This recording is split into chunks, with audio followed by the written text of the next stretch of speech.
Hello student, welcome again in PNS of Public School online classroom. I am your bio teacher Sivendra Kumar.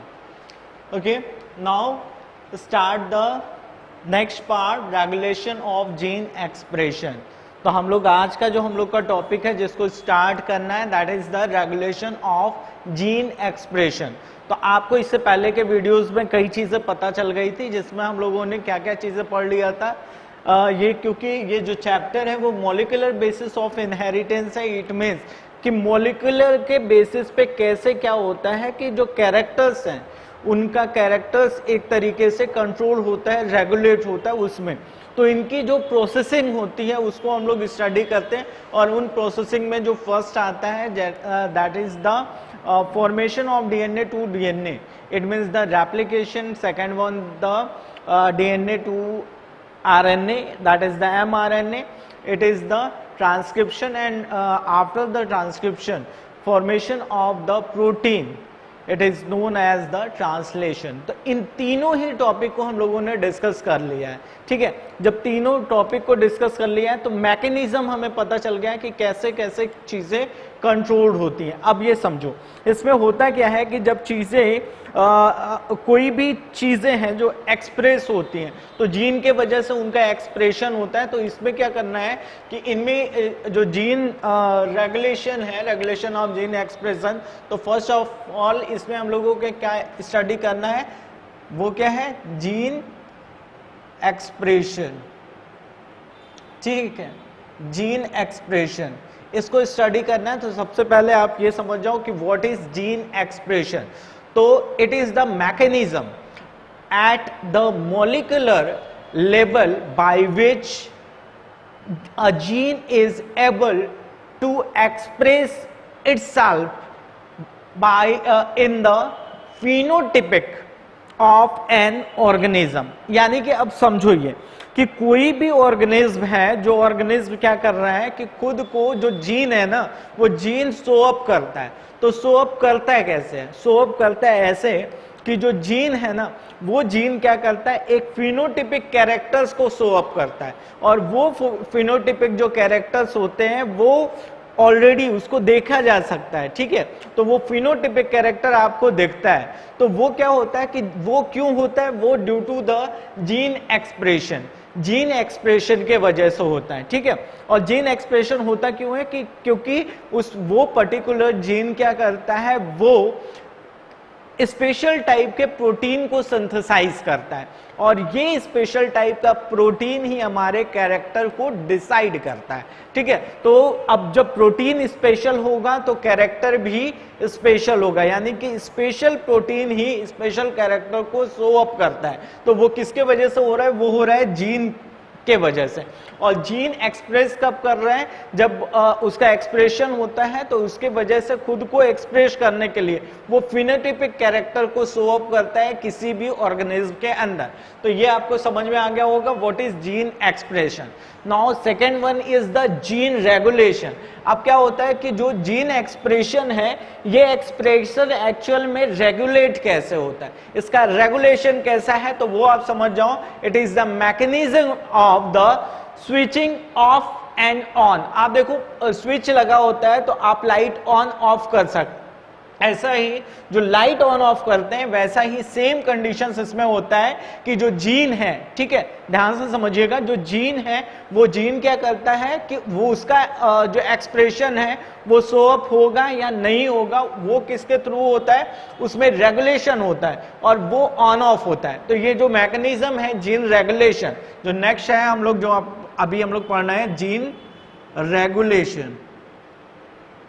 ठीक है, तो ये जो gene regulation होता है एक्चुअल में ये ऐसा मैकेनिज्म है जिसके थ्रू हम क्या करते हैं, इसके एक्सप्रेशन को ऑन ऑफ करते हैं. बट ये जो एक्सप्रेशन है वो एक्सप्रेशन क्या होता है कि वो डिपेंड होता है किस पे, रिक्वायरमेंट ऑफ द सेल्स. यानी कि सेल की जो एक्चुअल रिक्वायरमेंट है वो है क्या, या फिर आप ये समझ जाओ स्टेट ऑफ द डेवलपमेंट. वो कौन सी स्टेट है डेवलपमेंट पे, इस पर डिपेंड करता है कि वो जीन रेगुलेट एक्सप्रेस खुद को करेगा या फिर नहीं करेगा। तो जीन रेगुलेशन हम इसके थ्रू पढ़ते हैं कि जीन का जो रेगुलेशन है खुद को एक्सप्रेस करने वाला वो करता है या फिर नहीं करता है। तो आपको मैंने ये बता दिया। अब देखो, अब कितने टाइप्स के ऑर्गेनिज्म होते हैं बेसिकली अगर हम देखें तो प्रोकैरियोटिक होते हैं और दूसरा क्या होते हैं, यूकैरियोटिक होते हैं। तो जो प्रोकैरियोटिक और यूकैरियोटिक ऑर्गेनिज्म हैं इनमें जो जीन का एक्सप्रेशन है ना, तो ये जीन का एक्सप्रेशन क्या होता है कि इनमें कंट्रोल्ड होता है। ठीक है, तो यहां पे आप ये समझिए जो जीन रेगुलेशन एक्चुअल में है, जीन रेगुलेशन, ये रेगुलेशन 2 टाइप का होता है, एक पॉजिटिव और दूसरा क्या होता है, नेगेटिव टाइप का। कैसा होता है, एक पॉजिटिव टाइप का है और दूसरा क्या है, नेगेटिव टाइप का है। पॉजिटिव टाइप आपको क्लियर हो गया होगा, इट मींस कि इस जीन के एक्सप्रेशन को शो अप करने वाला। नेगेटिव टाइप यानी कि उसको ऑफ करने वाला। अब यहां पे समझिएगा, जो यूकैरियोट्स में जो आपका जो जीन एक्सप्रेशन है वो रेगुलेट जो होगा वो होगा 4 स्टेजेस में, मतलब 4 ऐसी स्टेज होती हैं जिनमें इनके जीन का रेगुलेशन होता है। जो फर्स्ट स्टेज होती है जिसमें हम लोग कंसीडर करते हैं, किसके लिए मैंने ये बताया आपको, यूकैरियोट्स के लिए। ठीक है, तो यूकैरियोट्स में जो जीन का एक्सप्रेशन है फर्स्ट क्या होता है, वो होता है ट्रांसक्रिप्शनल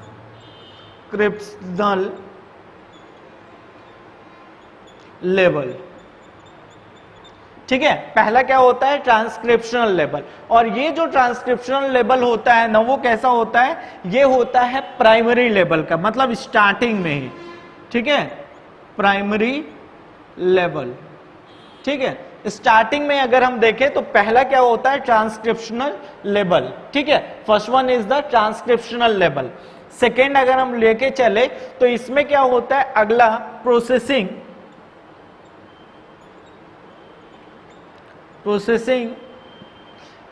लेवल। ठीक है, अब देखो प्रोसेसिंग लेवल में आपको क्लियर होगा कि यहां पे जब प्रोसेसिंग करते हैं ट्रांसक्रिप्शन का, तो आपने देखा होगा कि यूकैरियोट्स में एक कंडीशन आती है, और वो कंडीशन होती है कि जब वो सिंथेसाइज करता है तो वहां पे जो आरएनए फॉर्म होता है वो आरएनए कैसा होता है, HR। ठीक है, HN आरएनए। ठीक है, तो एचआरएनए में 2 कंपोनेंट्स होते हैं, एक होता है एक्सॉन और दूसरा होता है इंट्रॉन। जो एक्सॉन होता है वो तो फंक्शनल होता है, इंट्रॉन जो होता है वो फंक्शनल नहीं होता है।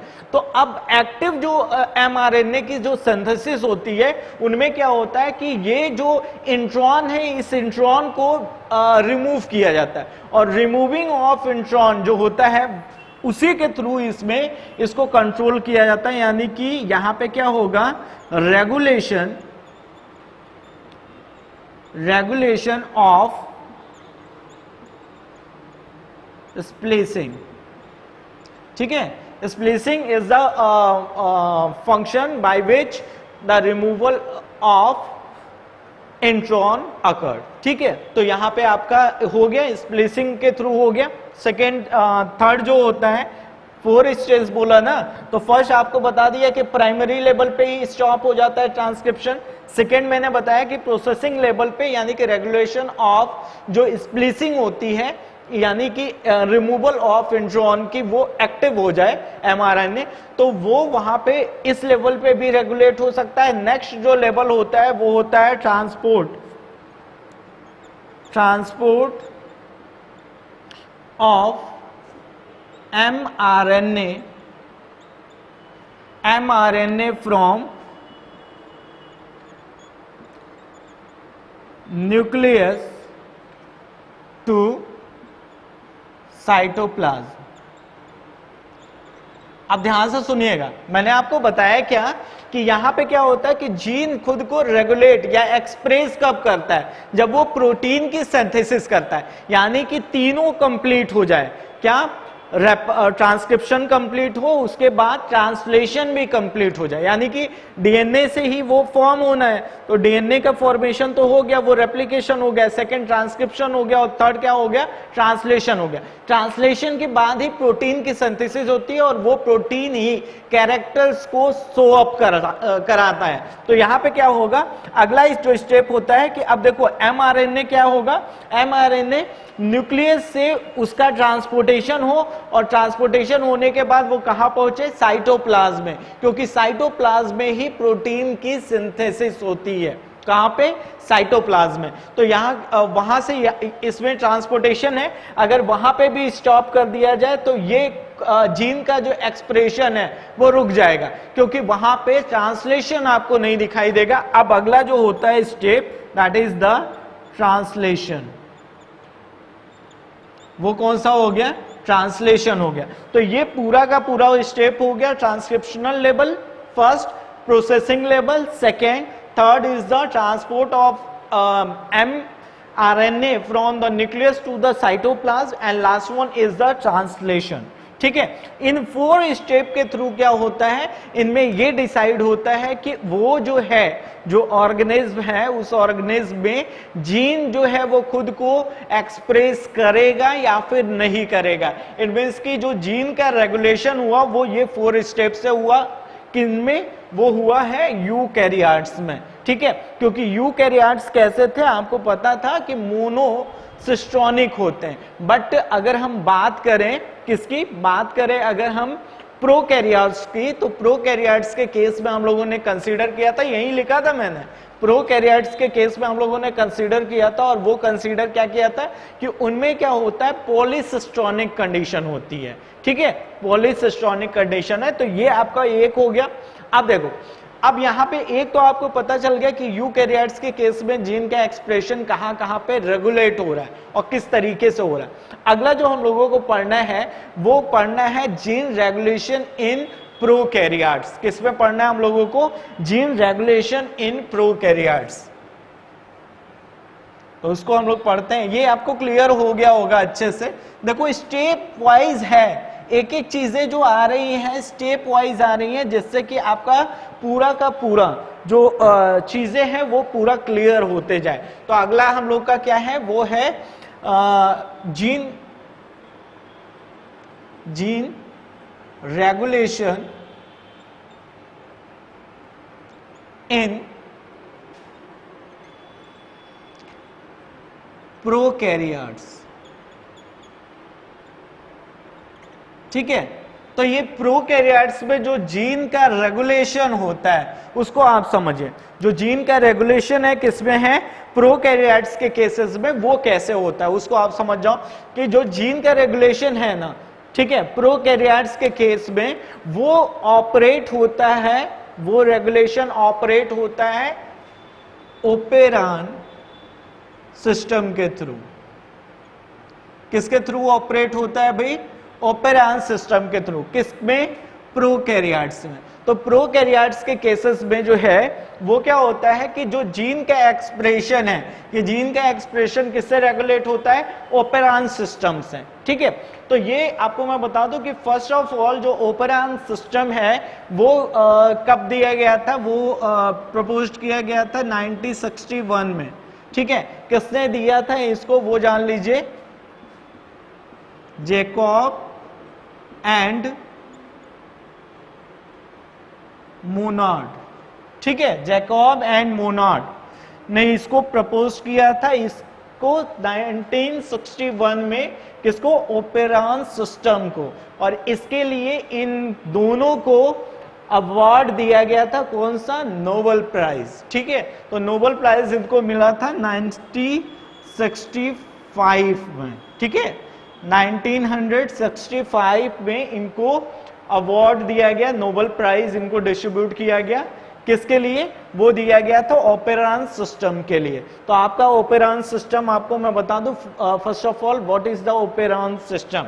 आपको ये तो पता चल गया कि इसमें जो रेगुलेशन होता है वो ओपेरॉन सिस्टम के वजह से ही होता है। तो what is the operon system, it is the segment of genetic material, यानी कि एक सेगमेंट है जेनेटिक मटेरियल का, और that is the DNA, segment of genetic material DNA which functions as a regulatory unit, जो कि ये क्या करता है, वो फंक्शन करता है एज अ रेगुलेटरी यूनिट। तो इनमें अब देखो कंपोनेंट्स कौन कौन से होते हैं, पहले ध्यान से समझ जाओ, इसमें कंपोनेंट्स कौन कौन से होंगे मैं आपको ऐसे बता दे रहा हूं कि जैसे ये सपोज है कि ये सेगमेंट है, किसका है, डीएनए का सेगमेंट है। तो इनमें जो कंपोनेंट्स हैं जो कि प्रेजेंट होते हैं किसमें, ओपेरान सिस्टम में, वो कंपोनेंट्स मैं आपको क्लियर कर देता हूं कौन कौन से कंपोनेंट्स आते हैं। इसमें एक कंपोनेंट होता है दैट इज द आई, ठीक है, आई इट मींस द, इसको कहेंगे रेगुलेटरी या रेगुलेशन, रुक जाइए, ये देखिए आई जो है ना, आई के लिए हम लोग कंसिडर कर ले, ये कौन सा है, रेगुलेशन, रेगुलेशन जीन, ठीक है, ये आई रिप्रेजेंट कर रहा है उस सेगमेंट में किसको, रेगुलेशन जीन को, ये आई हो गया। सेकेंड जो होता है यहां पे आता है जिसको हम कहते हैं पी। अब पी ये समझो कि what is the function of P, या पी क्या है, ये है आपका प्रोमोटर रीजन, कौन सा रीजन है, प्रोमोटर रीजन। तो ये आपका हो गया रेगुलेशन जीन हो गया, और ये क्या हो गया, प्रोमोटर रीजन। अभी स्टेप बाय स्टेप मैं बताता जाऊंगा किसका क्या क्या फंक्शन है। इसके बाद अगला एक स्टेप आता है, यहां पे उसको रिप्रेजेंट करते हैं ओ से, ठीक है। तो ये जो ओ से रिप्रेजेंटेड जो सेगमेंट है, जो स्ट्रक्चर है, दैट इज द ऑपरेटर, ठीक है, यहां पे हो गया। इसके बाद अब इसमें और चीजें आती है, that is the structural gene. अब यहां पे देखिए जो मैं फॉर्म करने जा रहा हूं, 1 2 3, अभी इसको मैं हटा देता हूं, इसका काम नहीं है ना, यहां पे हो गया। यहां पे यहां से लेके यहां तक का ये जो है, ये जो सेगमेंट आपको दिख रहा है, इसमें होता है Z Y एंड A, ठीक है, Z Y A। ये क्या है, ये है आपका स्ट्रक्चरल जीन्स, ठीक है। अब हो गए स्ट्रक्चरल जीन्स। अब यहां पे देखिए ये जो सेगमेंट है ना, एक्चुअल में यही डिनोट करता है, जैसे अगर कोई फंक्शनिंग करनी है तो उस फंक्शनिंग के लिए क्या चीज फॉर्म होना चाहिए, कौन सा एंजाइम जो है वो सिंथेसाइज होना चाहिए कि वो मेटाबॉलिक एक्टिविटीज जो है वो परफॉर्म हो सके। तो वो किसका वर्क होता है, वो होता है स्ट्रक्चरल जीन्स का, ठीक है। तो मेन फंक्शनल जीन्स यही है, बट ये जो मेन फंक्शनल जीन है वो जीन कैसे खुद को शो अप करेंगे, यानी कि जो हम लोग का है जीन रेगुलेशन, इसी को तो पढ़ना है। तो ये रेगुलेट कैसे होता है, आपको यूकैरियोट्स के केस में तो मैंने बता दिया, बट प्रोकैरियोट्स के केस में क्योंकि ओपेरान सिस्टम है, तो इस ओपेरान सिस्टम में एक यूनिट आपको बताया गया कि ये एक यूनिट होता है, ठीक है। और ये यूनिट क्या करता है, ठीक है, यही यूनिट ये डिसाइड करता है कि वो जीन का एक्सप्रेशन शो अप होगा या नहीं होगा, यानी कि वो स्विच ऑन होगा या फिर ऑफ होगा उस टाइम पे। तो ये क्या हो गया, आपका स्ट्रक्चर हो गया। अब इसमें कुछ मैं बता दूं, यहां पे जो है ये रेगुलेशन ऑफ जीन, ये क्या करता है, ये कोडिंग करता है रिप्रेशर के लिए। अभी मैं बताऊंगा इसको, पहले ऐसे नॉर्मल समझ जाओ। रिप्रेशर के लिए जो प्रोमोटर जीन होता है, मैं आपको बताऊं, ट्रांसक्रिप्शन होता है, यानी कि डीएनए से फॉर्मेशन किसका हो रहा है, फॉर्मेशन हो रहा है एमआरएनए का। तो एमआरएनए का फॉर्मेशन तभी होगा जब वहां पे एंजाइम प्रेजेंट हो, that is the RNA polymerase. तो वो आरएनए पॉलीमरेज अटैच कहां पे होता है, उसकी बाइंडिंग होती है प्रोमोटर जीन पे, ठीक है। इसके बाद देखो यहां पे ऑपरेटर जीन है, यही ऑपरेटर जीन का मेन वर्क होता है कि ये ऑपरेटर जीन वो क्या करेगा, उस सिस्टम को यानी कि इसकी फंक्शनिंग को ऑन करेगा या फिर ऑफ करेगा, ठीक। और यहां पे आपका ये जो सेगमेंट है ये स्ट्रक्चरल जीन्स है, सबके लिए अलग अलग होता है उसमें। लेकिन हमें क्या पढ़ना है इसमें, हमें पढ़ना है लैक ओपेरान सिस्टम, इसीलिए मैंने उसी का डायग्राम बनाया है। तो हम लोग का क्या है, लैक ओपेरान से स्टार्ट करते हैं। Lac operon system. ठीक है, यहां पे ठीक तरीके से समझ जाइए कि लैक ओपेरॉन सिस्टम में क्या देखना है। ये लैक ओपेरॉन में हमको क्या देखना है, स्पेशल है ये। ठीक है, लैक ओपेरॉन सिस्टम। अब यहां पे लैक ओपेरॉन सिस्टम का ही ये पूरा स्ट्रक्चर था। मैंने बेसिकली आपको उसके लिए बताया था, अब इसको बता रहा हूं कैसे ये ऑन ऑफ होता है, कैसे ये स्टार्ट होता है, कैसे ये स्टॉप होता है। ठीक है, यहां पे देखिए सबसे पहले क्या होता है, जो रेगुलेशन जीन है ना, ये रेगुलेशन जीन क्या करता है, इनमें एक प्रोसेस होती है और यही प्रोसेस स्टार्ट करता है किसमें, ये फर्स्ट होता है, that is the transcription. Transcription, ठीक है। अब जब ट्रांसक्रिप्शन होगा तो फॉर्मेशन किसका होगा, जाहिर सी बात है, that is the mRNA। mRNA किसको फॉर्म करता है, ये mRNA को। अब mRNA क्या करेगा, अगला स्टेप जो होता है दैट इज द ट्रांसलेशन। यहां पे सेकेंड स्टेप क्या हो जाएगा आपका, ट्रांसलेशन। ठीक है, अब ट्रांसलेशन में क्या होगा, उसमें आप समझ जाइए ये क्या बनाएगा, ये एक प्रोटीन बनाएगा। यहां पे ये मैं आपको सोप कर दे रहा हूं, ये क्या है, ये प्रोटीन है। और कौन सा प्रोटीन इसको कहते हैं, इसको कहते हैं रिप्रेशर प्रोटीन। रिप्रेशर प्रोटीन, ठीक है। तो ये कौन सा हो गया, रिप्रेशर प्रोटीन हो गया। ये फर्स्ट स्टेप आप देख लो, कौन सा था, रेगुलेशन जीन। किसको फॉर्म किया, रिप्रेशर प्रोटीन को। ठीक है, अब ये जो रिप्रेशर प्रोटीन होता है ना, एक्चुअल में ये रिप्रेशर प्रोटीन जाके कहां से अटैच होता है, ये अटैच होता है डायरेक्टली जाके किससे, ये ऑपरेटर से। कहां पे चला गया ये रिप्रेशर प्रोटीन जो है वो डायरेक्ट जाके अटैच किससे हो जाता है, ऑपरेटर से। और जो ही ये ऑपरेटर से अटैच होता है, ठीक है, ये जाके ऑपरेटर से बाइंड होता है, तो ये जो प्रमोटर रीजन है, प्रमोटर रीजन की फंक्शनिंग क्या बताई थी मैंने बोला था कि जो प्रमोटर रीजन होता है एक्चुअल में इसी रीजन पे आरएनए पॉलीमरेज जो होता है, आरएनए पॉलीमरेज क्या होगा, अटैच होता है। ठीक है, तो आरएनए जब पॉलीमरेज अटैच होगा तभी तो आगे की प्रोसेस चलेगी। तो यहां पे होता क्या है कि ये जब रिप्रेशर जो प्रोटीन है वो ऑपरेटर से रीजन से अटैच हो जाता है, तो यहां पे किसकी बाइंडिंग नहीं हो पाती है, वो आरएनए जो है वो आरएनए पॉलीमरेज इसकी बाइंडिंग नहीं हो पाएगी। जो ही ये क्या होगा, रिप्रेशर जो प्रोटीन है, ये रिप्रेशर प्रोटीन क्या होगा, किससे अटैच हो जाएगा, ऑपरेटर से। तो यहां पे आरएनए पॉलीमरेज जो है वो वहां पे अटैच नहीं हो पाएगा, जिसके वजह से जो स्ट्रक्चरल जीन्स हैं, ये स्ट्रक्चरल जीन्स जो है वो फंक्शनिंग नहीं करेंगे। और फंक्शनिंग नहीं करेंगे यानी कि सिस्टम कैसा हो जाएगा, ऑफ हो जाएगा।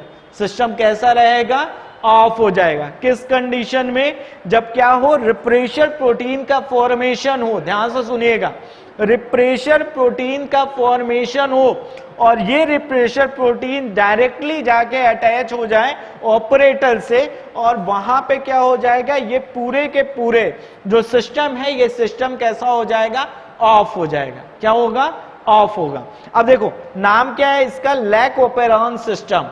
अब यहां पे क्या होता है कि आपको आगे बता दें, ये तो आप एक ऑफ वाली कंडीशन आपको पता चल गई कि ऑफ की कंडीशन कब होगी, जब क्या हो, रिप्रेशर प्रोटीन जो है वो डायरेक्टली अटैच हो जाए किससे, ऑपरेटर से। ठीक है, तो डायरेक्टली अगर अटैचमेंट इनका होता है ऑपरेटर से, तो ये क्या हो जाएगा, ये सिस्टम क्या हो जाएगा, वो ऑफ हो जाएगा, यानी कि फंक्शनल नहीं रहेगा। और जब फंक्शनल नहीं रहेगा तो जीन एक्सप्रेशन, कहां है भाई, जीन एक्सप्रेशन जो है वो शो अप नहीं होगा। फर्स्ट आपका हो गया। सेकेंड आप देखो, अब ऑन वाली सिस्टम कैसे होती है वो मैं आपको बता दूं। यहां इतना तो समझ में आ गया होगा, अगला हम लोग को देखना है कि ये ऑन कैसे होगा। ठीक है, यहां पे मैं आपको बता देता हूं ये ऑन किस कंडीशन में होगा। अब देखो फिर से वही आई का फंक्शनिंग क्या होगा, जो रेगुलेशन जीन है उसमें ट्रांसक्रिप्शन होगा, फॉर्मेशन क्या करेगा, mRNA का, फिर उससे ट्रांसलेशन के थ्रू कौन सा प्रोटीन सिंथेसाइज होगा, वो प्रोटीन है रिप्रेशर प्रोटीन। कौन सा प्रोटीन है, रिप्रेशर प्रोटीन। अब ये रिप्रेशर प्रोटीन, अब समझिएगा वो कंडीशन क्यों आया था और ये कंडीशन क्यों आ रहा है ऑन का। अब देखो, अगर वहां पे क्या प्रेजेंट है, इसमें जहां पे ये सिस्टम वर्क कर रहा है, उस सिस्टम में अगर क्या प्रेजेंट हो, लैक्टोज, क्या प्रेजेंट हो, लैक्टोज, ठीक है। अगर लैक्टोज प्रेजेंट है तो ये लैक्टोज क्या करता है, ये लैक्टोज दूसरे कलर से बना देना है तो क्लियर आपको ज्यादा होगा। ये लैक्टोज की फंक्शनिंग क्या होती है, ये अगर लैक्टोज वहां पे प्रेजेंट है तो ये लैक्टोज डायरेक्टली किससे जाके बाइंड हो जाता है, वो रिप्रेशर प्रोटीन से बाइंड हो जाता है। किससे बाइंड होता है, रिप्रेशर प्रोटीन से। अगर ये रिप्रेशर प्रोटीन से बाइंड हो जाता है तो ये जो रिप्रेशर प्रोटीन है, ये प्रोटीन की बाइंडिंग किससे नहीं होती है, ऑपरेटर से नहीं होती है। जब यहां पे क्या अटैच हो जाता है, ये अटैच हो जाता है क्या, लैक्टोज, तो वो क्या करता है, वो उसका अटैचमेंट ऑपरेटर से नहीं होता है। यानी कि जो लैक्टोज है एक्चुअल में यहां पे फंक्शन जो है वो फंक्शन कैसा परफॉर्म कर रहा है, वो करता है इंड्यूसर का, ठीक है। इंड्यूसर का फंक्शनिंग परफॉर्म करता है कौन, लैक्टोज। यानी कि इससे पहले वाले में देखो हमने लैक्टोज शो अप नहीं किया था। इट मींस कि जब लैक्टोज प्रेजेंट नहीं होता है तो सिस्टम कैसा हो जाता है, ऑफ हो जाता है, ठीक है।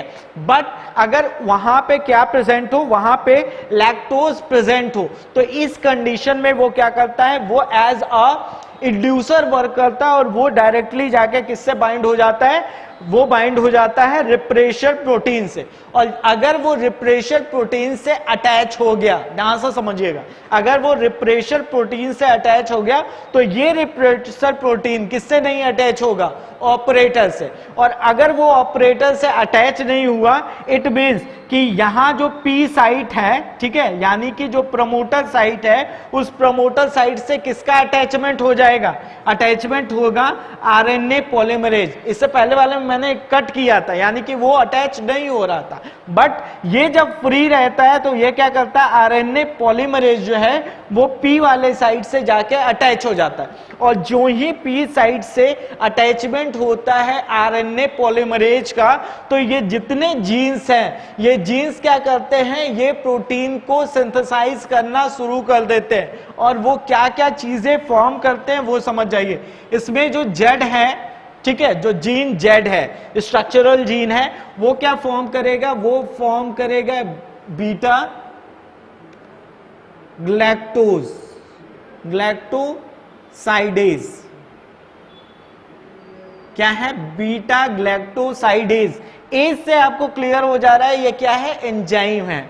अब इसकी फंक्शनिंग क्या होती है इस एंजाइम की, वो समझिए। इस एंजाइम की फंक्शनिंग ये होती है कि ये क्या करता है, ये लैक्टोज को, ठीक है, ये लैक्टोज को ब्रेक कर देता है। और ब्रेक करके फॉर्म क्या करता है, दो चीजें, क्योंकि ये डाइसैकेराइड होता है। जो लैक्टोज है वो क्या है, वो एक तरीके से डाइसैकेराइड है। इसका जब ब्रेकडाउन होगा तो दो चीजें फॉर्म होगी। फर्स्ट इसमें जो फॉर्म होगा दैट इज द ग्लूकोज। पहला जो फॉर्म होता है वो ग्लूकोज है। एंड सेकेंड जो ब्रेक हो रहा है ये क्या है, ग्लैक्टोज। कौन सा है, ग्लैक्टोज, ठीक है। एज नहीं है, ए नहीं है, ठीक है, ग्लैक्टोज है। तो ग्लूकोज और ग्लैक्टोज का फॉर्मेशन होता है किसके वजह से, जो एंजाइम जेड जो जीन है ये किस एंजाइम को सिंथेसाइज कर रहा है, बीटा ग्लैक्टोसाइडेज, ठीक है। ये ब्रेकडाउन किसका कर रहा है, लैक्टोज का। कितने में, ग्लूकोज और ग्लैक्टोज में। ध्यान से समझ जाना, ये हो गया। अब देखो जो Y है, ये Y क्या करता है, Y भी एक एंजाइम को क्या करता है, सिंथेसाइज करता है। तो एंजाइम्स तो प्रोटीन ही है ना, अब क्लियर हुआ कि प्रोटीन को सिंथेसाइज कर रहा है। तो अब क्या होगा कि ये क्या करेगा, इनमें भी सेम स्टेप चलता है। ये पहले mRNA फॉर्म करता है, ट्रांसक्रिप्शन होता है, ट्रांसक्रिप्शन से अगला स्टेप ट्रांसलेशन, तब जाके इनका फॉर्मेशन होता है। क्लियर हो गया। तो यहाँ पे Y जो है, ये Y क्या करेगा, ये भी फॉर्म करता है और ये फॉर्म करता है परमिएज। क्या होगा ये, परमिएज, ठीक है। जो ये है, देखिए बता रहा हूं, ये परमिएज है ना, हाँ। अब ये क्या हो गया, परमिएज, ठीक है। तो परमिएज का फॉर्मेशन कर दिया, ये भी एक एंजाइम है। इस परमिएज की फंक्शनिंग क्या होती है वो समझ जाइए। ये परमिएज क्या करता है, हेल्प ट्रांसपोर्ट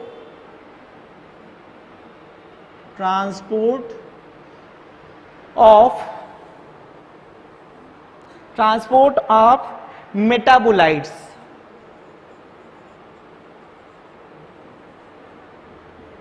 ठीक है। ट्रांसपोर्ट ऑफ मेटाबोलाइट्स वो किसके वजह से होता है, वो होता है परमिएज। परमिएज यानी कि परमिएबल कर दिया, चीजें वहां पे इंटर कर सके, ठीक है। तो एंट्री के लिए परमिएज वर्क करता है और हेल्प करता है जो मेटाबोलाइट्स है, वो मेटाबोलाइट क्या कर सके, उनकी एंट्री उस प्लेस पे हो सके। तो परमिएज का वर्क आ गया। तो दो चीजें आपने देखा, जेड जो है वो किसका फॉर्मेशन कर रहा है और उसकी फंक्शनिंग क्या है, वाई कौन सा एंजाइम फॉर्म कर रहा है, उसकी फंक्शनिंग क्या है। अब अगला जो है वो ए वाला क्या करेगा, किस चीज को जो है वो फॉर्म करेगा, उसको आप जान लीजिए।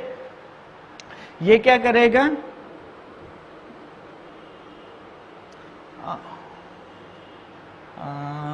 बता रहा हूं, ये जो फॉर्म करेगा वो है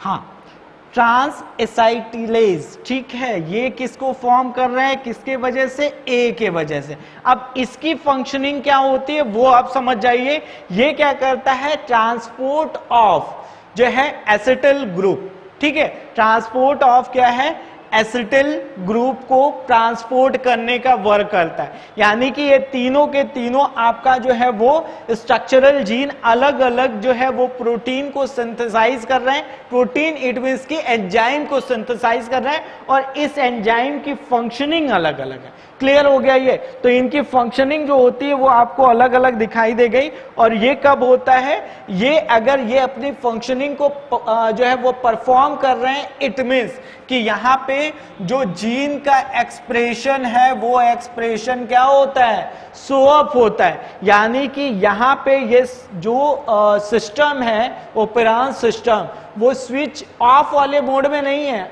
ऑन वाले मोड में। तो यहां पे क्या होता है, वो स्विचिंग क्या होती है, वो ऑन होती है। और इससे पहले वाले में जब लैक्टोज जो इंड्यूसर था, ये इंड्यूसर प्रेजेंट नहीं था, ठीक है।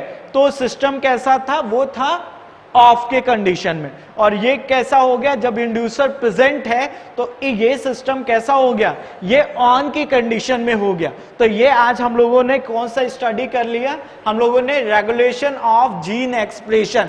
इन सब से क्वेश्चंस कंपटीशन से लेके बोर्ड एग्जामिनेशन पे आते हैं। और इसको एकदम क्लियर कट समझ जाइएगा कि इसमें जो जीन की सिक्वेंसिंग क्या है, सेकेंड इनसे इनकी फंक्शनिंग क्या होती है, और जो एंजाइम्स इससे रिलीज हो रहे हैं उनकी फंक्शनिंग क्या होती है, ये सारी चीजें आपसे पूछी जाती है। ये किसने प्रपोज किया था, ये भी चीज आपसे आता है, ठीक है। ये पूरा का पूरा आपका जो हो गया, किसके बारे में आज हम लोग का हो गया फिनिश, जो है वो सारी चीजें रेगुलेशन ऑफ जीन एक्सप्रेशन।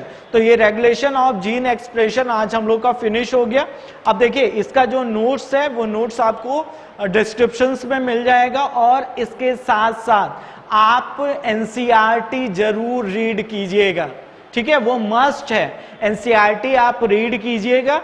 और आप साथ ही साथ एनसीईआरटी रीड करने के साथ ही आपको करना क्या है, फिर से आपको नोट्स को स्टडी करना है और वीडियो को फिर एक बार और देख लीजिए, सारा कुछ आपका क्लियर हो जाएगा। तो मुझे लगता है जहां तक ये सारा आपका डाउट इससे क्लियर हो जाएगा। अगर आपको वीडियो अच्छा लगा हो तो आपको लाइक पे प्रेस कर दीजिए, लाइक कर दीजिए, ठीक है। हमारे चैनल को सब्सक्राइब करें और शेयर करें। Okay, thank you.